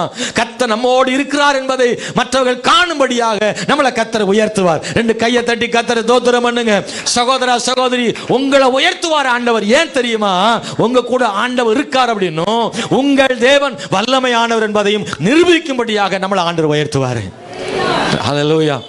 பல நேரங்களில் சொல்லியிருக்காங்க, என்கிட்ட சொல்லியிருக்காங்க, உங்கள்கிட்ட சொல்லியிருப்பாங்கன்னு நினைக்கிறேன். உங்கள் கூட கடவுள் இருக்கார். அவங்களுக்கு சொல்ல தெரியாது, ஆனால் சொல்லுவாங்க உங்கள் கூட ஒரு சக்தி இருக்கு. அல்லேலூயா. நிறைய பேர் சொல்லியிருக்காங்க, உங்கள் கூட ஒரு சக்தி இருக்குங்க, நான் கேள்விப்படுறேன். ஒருத்தர் சொன்னார், இங்கே எனக்கு ஞாபகம் இருக்குது. ஆமென், ஸ்தோத்திரம். தெருவுக்குள்ளே பேசிக்கிறாங்க, உங்கள் கூட ஒரு சக்தி இருக்குன்னு. ஏன்னா அவங்களுக்கு சக்தினா தான் அவங்களுக்கு தெரியும், நமக்கு தான் தெரியும் தேவனுடைய வல்லமைன்னு நம்ம சொல்லுவோம். ஆண்டவர் நம்ம கூட இருக்கிறத இந்த தேசம் கவனிக்கிறது, மக்கள் பார்க்குறாங்க, நம்ம கூட ஆண்டவர் இருக்கிறத. ஆமென், ஸ்தோத்திரம். அல்லேலூயா. அங்கே போய் சொல்லியிருப்பாங்க, இந்த பாஸ்டர்கிட்ட போய் ஜெபம் பண்ண நல்லாயி போச்சுன்னு சொல்லியிருப்பாங்க. அப்போ அவர்கிட்ட ஒரு சக்தி இருக்குன்னு நினைக்கிறேன். இல்லை, நான் என்கிட்ட சக்தி இல்லை, கர்த்தர் இருக்காரு, அவருடைய வல்லமை என்ன செய்து நடக்கிறது. எனவே தேவன் நம்மளை உயர்த்துறதுக்கான ஒரு காரணம், ஆண்டவர் நம்ம கூட இருக்கிறார் அப்படின்றத வெளிப்படுத்துறதுக்காக. அல்லேலூயா. அன்பான தேவனுடைய பிள்ளைகளை, தேவன் நிரூபிக்கிறார். அன்னாளுக்கு ஒரு பிள்ளையை கொடுத்தார், சாமுவேலை. ஆமென், ஸ்தோத்திரம். அன்னாளை உயர்த்தினார், சாமுவேலை உயர்த்தினார். என் கொம்பு உயர்ந்திருக்கிறதுன்னு அன்னாள் பாட்டு பாடுறார். 2ஆம் அதிகாரத்தில் 1 சாமுவேல் 2ஆம் அதிகாரத்தில் அன்னாள் பாடுறார், என் கர்த்தர் என் கொம்பை உயர பண்ணினார் அப்படின்னு பாடல் பாடுறார். ஸ்தோத்திரம். அதில் நீங்கள் கவனித்து பார்த்தீங்கன்னா அன்பானவர்களே, ஆண்டவர் என்ன செய்கிறார்னா, ஒருவனை கொடுத்தாள், அவளுக்கு 5 பிள்ளைகளை ஆண்டவர் கொடுத்தார். அல்லேலூயா. நீ கேட்டதை விட அதிகமாக கர்த்தர் கொடுக்க முடியுன்றதை நிரூபிக்கிறதுக்காக தேவன் உயர்த்தி வைக்கிறாரு. அல்லேலூயா. ஏன் தேவன் உயர்த்துறாருன்னா நிரூபிக்கும்படியா உயர்த்துறார். தேவன் நிரூபிக்க விரும்புகிறார். நீங்கள் தேவ பிள்ளை என்பதை நிரூபிக்க விரும்புகிறார். உங்களோடு ஆண்டவர் இருக்கிறார் என்பதை நிரூபிக்க விரும்புகிறார். எனவே ஆண்டவர் அப்படி செய்கிறார். ஸ்தோத்திரம். பாருங்க, ஆசீர்வதியும் காப்பாற்றும் என்ற யாபேச கர்த்தர் உயர்த்தி வைக்கிறார். 1 நாளாகமம் புஸ்தகத்தில் 10ஆம் அதிகாரம் 4ஆம் அதிகாரம் 7ஆம் வசனமும் 10ஆம் வசனம் படிச்சு பார்த்தீங்கன்னா யாபேசுடைய ஜெபத்தை நாம் அங்கே பார்க்கிறோம். என் தேவனே என் எல்லைகளை பெரிதாக்கும் என்று உயர்வுக்காக ஜெபிக்கிறான். அவனை கர்த்தர் உயர்த்தினார். ஆனா வசனம் சொல்லுது, அவன் எல்லா சகோதரர்களுக்குள்ளேயும் அவன் உயர்ந்திருந்தான் சொல்லப்பட்டிருக்கிறது. அவன் கேட்டதை விட கூடுதலாக ஆண்டவர் அவனுக்கு கொடுத்தார் அப்படின்றத நாம் பார்க்கிறோம். ஹல்லேலூயா. தேசத்தில் ஆண்டவர் தானியேலை உயர்த்தினார். சாத்ராக், மேஷாக், ஆபேத்நேகோ என்கிற 3 வாலிபர்களை தேவன் உயர்த்தினார். இதுக்கெல்லாம் என்ன காரணம்? அவங்கள உயர்த்தி அவங்க நல்லா ஜாலியா இருக்கணுன்றதுக்காக உயர்த்தினாரு? இல்ல. அந்த தேசத்தில் கர்த்தர் வல்லமையானவர் என்பதை நிரூபிக்கும்படியாக அவங்களெல்லாம் உயர்த்தினார். உங்களுக்கு தெரியும்ல, அதை படிச்சிருக்கிறீங்க தானே. தானியேலை சிங்கக்கெபியிலிருந்து ஆண்டவர் காப்பாற்றி அந்த தேசத்தில் உயர்த்தினாரே. எதுக்கு அப்படின்னா ராஜா சொல்லணும், தானியேலின் தேவனே சர்வலோகத்தின் ஆண்டவர் என்று ராஜா வாயிலிருந்து அந்த வார்த்தை வரணுன்றதுக்காக தானியேலை கர்த்தர் உயர்த்தினாரே. அக்கினிக்குள்ளிருந்து 3 வாலிபரை கர்த்தர் விடுவித்தார்ல, 4வது நபராக உலாவினாரே. அந்த இடத்துல அந்த 3 வாலிபரையும் கூப்பிட்டு ராஜா பாராட்டினாரே. அதுக்காகவா ஆண்டவர் அவங்களை காப்பாற்றி உயர்த்தினார்? இல்லை. தேவனாகிய கர்த்தர் இந்த புருஷருடையதான தேவனே, உன்னத தேவன், இந்த தேவனை தான் தேச மக்கள் ஆராதிக்க வேண்டும் என்று கட்டளையிட்டான ராஜா. அங்கே தேவன் யார் என்பதை நிரூபிப்பதற்காக தேவன் 3 வாலிபரை ஆண்டவர் விடுவித்துக் கொண்டு வந்தார். எத்தனை பேருக்கு அது புரியுதுன்னு நான் நினைக்கிறேன். ஆண்டவர் நம்மளை உயர்த்துறது நோக்கம் நம்மளை உயர்த்துறதுக்காக மட்டும் இல்லை, அதன் மூலமாக கர்த்தர் யார் என்பதை நிரூபிக்கும்படியாக தேவன் மற்றவர்களை உயர்த்துகிறார், மனிதரை உயர்த்துகிறார். அல்லேலூயா. அன்பான கர்த்தருடைய பிள்ளைகளே, ஸ்தோத்திரம். தேவன் நம்மை நிச்சயமாக உயர்த்துவார். அல்லேலூயா. நம்புறீங்களா? நம்மளை உயர்த்துறதா அவருடைய நோக்கமா இருக்கு. 3வது நான் ஒன்ன சொல்ல விரும்புறேன். ஆண்டவர் ஏன் நம்மளை உயர்த்துறாருன்னா நம்மளை நிலைப்படுத்த விரும்புகிறார், நம்மளை பெர்மனன்ட் பண்ண விரும்புகிறார், நிரந்தரப்படுத்த விரும்புகிறார். சங்கீத புஸ்தகம் 89ஆம் சங்கீதத்தில் 3-4 வசனங்களை நான் வாசிக்கிறேன். சங்கீதம் 89 3-4. என்னாலே தெரிந்து கொள்ளப்பட்டவனோடு உடன்படிக்கை பண்ணி என் தாசனாகிய தாவீதை நோக்கி என்றென்றைக்கும் உன் சந்ததியை நிலைப்படுத்தி தலைமுறை தலைமுறையாக என் சிங்காசனத்தை ஸ்தாபிப்பேன் என்று ஆணையிட்டேன் என்று. அல்லேலூயா. ஆண்டவர் தாவீதை உயர்த்தினார். தாவீதை உயர்த்திட்டு அவனை நிலைப்படுத்துவேன்னு ஆண்டவர் சொன்னார். ஆண்டவர் நேசித்த ராஜாக்கள்ல தாவீது ரொம்ப ரொம்ப முக்கியமான ஆள். ஏன்னா தாவீது ஆண்டவர் மேல் வைத்த அந்த அன்பு, அந்த ஆராதனை வேற யாரும் அப்படி செய்யலை. அப்படி ஒரு ஆண்டவர் மேல அன்பு வைராக்கியமும் அவனுக்கு அதிகமாக இருந்தது. அதனாலதான் ஆண்டவர் அவனை பார்த்து சொல்ல, என் இருதயத்திற்கு ஏற்றவன் அப்படின்னு ஆண்டவர் சொல்ற அளவுக்கு அப்படி ஒரு உயர்வு ஆண்டவர் அவனுக்கு கொடுத்தாரு. அப்படி ஒரு வாழ்க்கை தாவீது வாழ்ந்தான்றதை நம்ம பார்க்குறோம். 2 சாமுவேல் புஸ்தகத்தில் நீங்கள் படித்தா 7ஆம் அதிகாரத்தில் ஆண்டவர் சொல்கிறாரு, நான் உனக்கு நிலையான வீட்டை நான் கட்டுவேன்னு சொல்கிறார். தாவீதுக்கு தான் அப்படி சொல்கிறார் இல்லை. 2 சாமுவேல் புஸ்தகம் 7ஆம் அதிகாரத்தை நீங்கள் பைபிள் இருந்தால் நீங்கள் தயவுசெய்து அந்த வசனத்தை பாருங்கள். 2 சாமுவேல் 7ஆம் அதிகாரம் 8ஆம் வசனம். இப்பொழுதும் நீ என் தாசனாகி தாவீதை நோக்கி சேனைகளின் கர்த்தர் சொல்கிறது என்னவென்றால், நீ இஸ்ரவேல் என்ற ஜனங்களுக்கு அதிபதியாய் இருக்கும்படி ஆடுகளின் பின்னே நடந்த உன்னை நான் ஆட்டு மந்தையிலிருந்து எடுத்து நீ போன எவ்விடத்திலும் உன்னோட இருந்து உன் சத்துருக்களை எல்லாம் உனக்கு முன்பாக நிர்மூலமாக்கி பூமியில் இருக்கிற பெரியோர்களின் நாமத்திற்கு ஒத்த பெரிய நாமத்தை உனக்கு உண்டாக்கினேன். அதுல 16வது வசனத்தை படிக்கிறேன். உன் வீடும் உன் ராஜ்யமும் என்றென்றைக்கும் எனக்கு முன்பாக ஸ்திரப்பட்டிருக்கும், உன் ராஜாசனம் என்றென்றைக்கு நிலை பெற்றிருக்கும் என்கிறார் என்று சொல்ல சொன்னார். 13லையும் வாசிக்கிறேன். அவன் என் நாமத்திற்கு என்று ஒரு ஆலயத்தை கட்டுவான், அவன் ராஜ்யபாரத்தின் சிங்காசனத்தை என்றென்றைக்கும் நிலைக்க பண்ணுவேன். இந்த வார்த்தை திரும்ப திரும்ப ஆண்டவர் சொல்ல, நிலைப்படுத்துவேன், நிலைக்க பண்ணுவேன். ஆண்டவர் அந்த வார்த்தையை சொல்றார். தாவீது வாழ்க்கை முடிஞ்சு போயிடுச்சு, ஆனா அவனுடைய பேர் என்ன செய்ய முடியல. தாவீதுக்குன்னு ஒரு இடத்தை கர்த்தர் வச்சிருந்தார் பாருங்களேன். அதை நீங்க கவனிக்கணும் இல்ல? பாருங்க, தாவீதுக்கு சொன்னா உன் பேரை நிலைப்படுத்துவேன், உன் சிங்காசனத்தை நிலைப்படுத்துவேன், இதெல்லாம் சொன்னார்ல. அப்ப தாவீது தான் அவன் காலம் முடிஞ்சிருச்சு இல்லையா, மறைஞ்சு போயிட்டானே அப்படின்னு நினைக்கிறோமா? இல்ல, இன்னைக்கு வரைக்கும் சொல்றோம் தாவீதின் குமாரன் இயேசுவை சொல்றோம் பாருங்களேன். அவன் பேர் அழியாம நிலைச்சு நிற்கிற அளவுக்கு நித்திய வீட்டை ஆண்டவர் அவனுக்கு கொடுத்தார். நித்திய வீட்டை ஆண்டவர் கொடுத்தார். நீங்க ராஜாக்கள் புஸ்தகத்தில் படிச்சு பார்த்தீங்கன்னா பல ராஜாக்களை பற்றி சொல்லியிருக்கு. அவன் அவனுடைய தகப்பனாகிய தாவீதை போல செம்மையான வழியில நடந்தான் எழுதப்பட்டிருக்கு. நல்லா கவனிச்சீங்கன்னா அவன் அப்பா வேற பேரு. நிறைய ராஜாக்களுடைய அப்பா பேர் வேற, ஆனா அவங்களுக்கு அப்பாவா யார் தான் சொல்லியிருக்கு? தாவீத. அவன் தகப்பனாகிய தாவீதை போல செம்மையான பாதையில் நடந்தான்னு சொல்லியிருக்கு பாருங்க. அப்படி ஒரு பேரு, தாவீது பேர் நிலைச்சு நிற்கிற அளவுக்கு தாவீதை உயர்த்தி வைத்தார். அன்பானவர்களே, ஏன் கர்த்தர் நம்மை உயர்த்துகிறார் தெரியுமா? நாம நிலைச்சிருக்கும்படியாக, நித்தியமான காரியத்தை செய்யும்படியாக. இம்மைக்காக மட்டுமல்ல உயர்வு. நம்முடைய தேவன் தருகிற உயர்வு என்பது இம்மைக்கானதல்ல, அவருடைய வருகை மட்டுமல்ல, வருகைக்கு பின்பும் நாம் நிலைத்திருக்கும்படி தேவன் விரும்புகிறார். தேவஜனமே, உபாகம் புஸ்தகம் 28ஆம் அதிகாரம் 9-10 வசனங்களை நான் படிக்கும்போது ஆண்டவர் ஒரு உயர்வை ஆண்டவர் சொல்றாரு. அந்த உயர்வு ரொம்ப முக்கியமானது. உபாகம புஸ்தகம் 28ஆம் அதிகாரம் 9வது வசனம் வாசிக்கிறேன். நீ உன் தேவனாகிய கர்த்தரின் கட்டளைகளை கைக்கொண்டு அவர் வழிகளில் நடக்கும்போது கர்த்தர் உனக்கு ஆணையிட்டபடியே உன்னை தமக்கு பரிசுத்த ஜனமாக நிலைப்படுத்துவார். உன்னை நிலைப்படுத்துவார். நித்திய வீட்டை உனக்கு தருவார். கொஞ்ச காலம் அல்ல, குறுகிய காலம் அல்ல, இம்மைக்கானது மட்டுமல்ல, மறுமைக்கானதும் நித்தியமானதுமான ஒரு ஆசீர்வாத உயர்வு உனக்கு தருவார். ஆனா என்ன அப்படின்னா, ஆமென், உன்னை தமக்கு பரிசுத்த ஜனமாக நிலைப்படுத்துவார். இந்த ஆசீர்வாதத்தோட மேலான ஆசீர்வாதம் ஒண்ணு இல்லை. எந்த ஆசீர்வாதம்? பரிசுத்த ஜனமாக நிலைப்படுத்துவார். ஏன் தெரியுமா? மற்றதெல்லாம் தற்காலிகமானது. இந்த பரிசுத்த ஜனம் இருக்குல்ல, அது வேற வேற வேற ஆசீர்வாதங்களை அது கொண்டு வந்துடும். அவருக்கு பிரியமா ஆசீர்வாதமான ஒரு வாழ்க்கை இருந்தா கர்த்தர் நிச்சயமாக நிறைய ஆசீர்வாதங்கள் ஆண்டவர் தருவார். இந்த வார்த்தை ரொம்ப முக்கியமானது இல்லை? நல்லா கவனிங்க.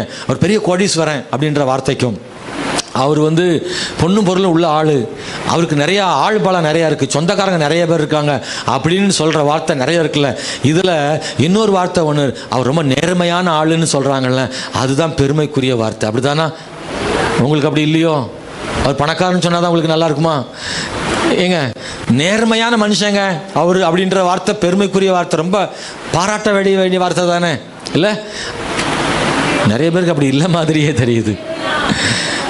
அவர் பெரிய பணக்காரன், அவருக்கு ரொம்ப சொந்தக்காரங்க இருக்காங்க, அவர் ரொம்ப படிச்சிருக்காரு, அவர் ரொம்ப அதிகாரமான ஆள், அப்படி நிறைய பெருமைக்குரிய வார்த்தை ஒருத்தருக்கு சொல்கிறத விட அவர் ரொம்ப நேர்மையான மனுஷங்க அப்படின்னு சொல்கிறது தான் உயர்ந்த பாராட்டுங்க. அதுதான் முக்கியம். ஒரு விசுவாசி வாழ்க்கையில் அதான் சொல்கிறேன். அவர் அப்படி இருக்கார், இப்படி இருக்கிற, ஓகோ ஆகோன்னு இருக்காரு அப்படின்னு சொல்கிற வார்த்தையை விட அவர் பரிசுத்த ஜனம், விசுவாசம் உள்ளவர்கள், ஆண்டோடைய பிள்ளை அப்படின்ற ஒரு வார்த்தையை விட பெரிய வார்த்தை ஒன்றும் இல்லைங்க. நான் அப்படி தான் நினைக்கிறேன். ஒரு கர்த்தருடைய பிள்ளையை பார்த்து அவங்க ரொம்ப ஜெபிக்கிறவங்க, பரிசுத்தமானவங்க, அவங்க தேவனுடைய பிள்ளை, விசுவாசம் உள்ளவங்கன்னு சொல்கிற வார்த்தையை விட பெரியது ஒன்றுமே கிடையாது. அது ஒரு பெரிய ஆசீர்வாதம். ஆண்டவர் அந்த வார்த்தையை சொல்லியிருக்கிறாரு. அன்பான தேவனுடைய பிள்ளைகளை, இது நமக்கு தேவன் கொடுக்குற ஒரு பெரிய ஆசீர்வாதம். நம்ம எல்லாம் ஜெபம் பண்ண போகிறோம். ஆண்டவர் நம்மளை ஏன் ஆசீர்வதிக்கிறார் அப்படின்னா, நம்மளை நிலைப்படுத்துறதுக்காக, நமக்கு ஒரு நித்தியமான வீட்டை கொடுப்பதற்காக, அவன் நிரந்தரப்படுத்துவதற்காக தேவன் நம்மளை ஆசீர்வதிக்கிறார். 2, அவர் தம்முடைய வல்லமையை நிரூபிக்க விரும்புகிறாரு. நம்ம கூட ஆண்டவர் இருக்கிறார் அப்படின்றத வலியுறுத்த விரும்புகிறாரு. நம்மளை உயர்த்துறதுக்கு காரணம் அவருடைய தீர்க்க தரிசனம், வாக்கு தத்துவம் நடக்கணுன்றதுக்காக சொன்னதை அவர் செஞ்சு முடிப்பார் இல்லையா? வாய் திறந்து அவர் சொல்லிட்டாரு, அந்த வார்த்தையை நிறைவேற்றணுன்றதுக்காக ஒரு ஆளை உயர்த்துறாரு. சகோதரா, உங்கள் மூலமாக ஒன்று ஆண்டவர் செய்யணும்னு தேவ திட்டம் இருக்குமானா, அவர் வாக்குத்தத்தம் கொடுத்துருப்பாருன்னா, எஸ்தரை போல, யோசேப்பை போல கர்த்தர் உங்களை உயர்த்தி வைப்பார். ஹல்லேலூயா. அவர் தீர்க்க தரிசனம் நடக்கிற வரைக்கும் அவர் உங்களை கைவிட மாட்டார். மேசியா வரணுன்றதுக்காகவே யோசேப்பை உயர்த்தினார். யூத குலம் காக்கப்பட வேண்டும் என்பதற்காகவே எஸ்தரை கர்த்தர் சிங்காசனத்தில் அரண்மனையில் கொண்டு வந்தார். இன்னைக்கு இந்த கால வேளையில் சகோதரா உங்களை கர்த்தர் உயர்த்துவார், சகோதரி உங்களை உயர்த்துவார். ஹல்லேலூயா, ஹல்லேலூயா. தயவு செய்து மௌனமா இல்லாம சத்தத்தை உயர்த்தி எல்லாம் ஜெபம் பண்ண கேட்கிறேன். ஆண்டவர்கிட்ட கேளுங்க, ஆண்டவரே கிருபை தாரும், ஆண்டவரே கிருபை தாரும். எல்லாரும் இன்னைக்கு நாங்கள் ஒப்பு கொடுக்கிறோம் ஆண்டவரே, எங்கள் எல்லாரையும் ஆண்டவர் ஒப்பு கொடுக்கிறோம் ஆண்டவரே. எங்களை தாழ்த்துறோம் ஐயா, எங்களை தாழ்த்துறோம். உங்க கிருபை எங்க மேல இருக்கட்டும், உங்க கிருபை எங்க மேல இருக்கட்டும் ஆண்டவரே.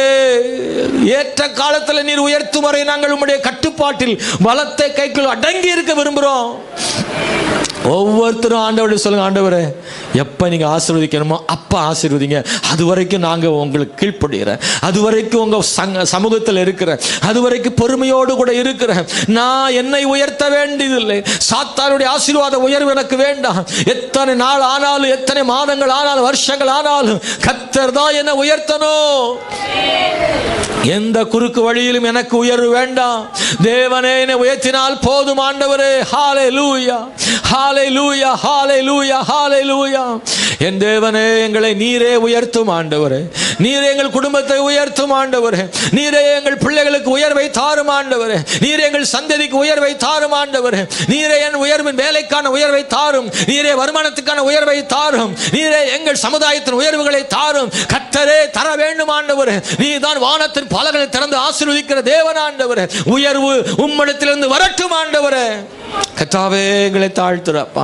உண்மையா ஜெபம் பண்ண தேவ பிள்ளைய கர்த்தர் உங்க ஜெபத்தை கேட்டு பதில் தருவார். உண்மையா அர்ப்பணம் செய்த சகோதரனே கர்த்தர் ஜெபத்தை கேட்டிருக்கிறாரு. உங்க ஜெபம் எளிமையானதா இருக்கலாம், ஆனா கர்த்தர் அந்த ஜெபத்துக்காக இறங்கி வருவாரு. உங்க ஜெபம் சாதாரணமான ஒரு கெஞ்சுதலா இருக்கலாம், ஆனா கர்த்தர் இறங்கி உங்க ஜெபத்தை ஆண்டவர் கேட்பார். அன்புள்ள பிதாவே, இந்த கால வேளையில இந்த செய்திக்காக எங்களை அர்ப்பணம் செய்கிறோம். ஆசீர்வதியும். கர்த்தருடைய உயர்வு எங்களுக்கு தேவை, ஆனாலும் உம்முடைய பலத்த கைக்குள் அடங்கி இருக்கிறோம். ஏற்ற காலத்துக்காய் காத்திருக்கிறோம், சரியான நேரத்துக்காய் காத்திருக்கிறோம். கர்த்தர் தம்முடைய பிள்ளைகளை ஏற்ற வேளையில உயர்த்தி வையும். அந்த ஏற்ற வேளை வரை உம்முடைய பலத்த கைக்குள் அடங்கி இருக்க கிருபை செய்யும். கர்த்தருடைய பலத்த கைக்குள் அடங்கி இருக்கிறவனுக்கு நீரே பாதுகாவல் ஆண்டவரே. எத்தனை பிரச்சனை சோதனைகள் வந்தாலும் அந்த ஏற்ற காலம் வரைக்கும் நீரே உம்முடைய பிள்ளைகளை பாதுகாத்துக் கொள்ளுகிற தேவன், கைவிடாது இருக்கிற தேவன். கர்த்தர் வல்லமையானவர் என்பதையும், வல்லமையுள்ள தேவன் எங்களோடு கூட இருக்கிறார் என்பதையும் இந்த உலகம் காணும்படி கர்த்தர் எங்களை உயர்த்துகிற தேவன் ஆண்டவரே. வசனத்தை நிரூபிக்கும்படியாக, நிறைவேற்றும்படியாக ஆண்டவர் எங்களை உயர்த்துகிற தேவன். எங்களை தாழ்த்துறப்பா, நீங்க ஆசீர்வதிங்க. இயேசுவின் நாமத்தில் ஜெபிக்கிறோம் நல்ல பிதாவே. ஆமென், ஆமென்.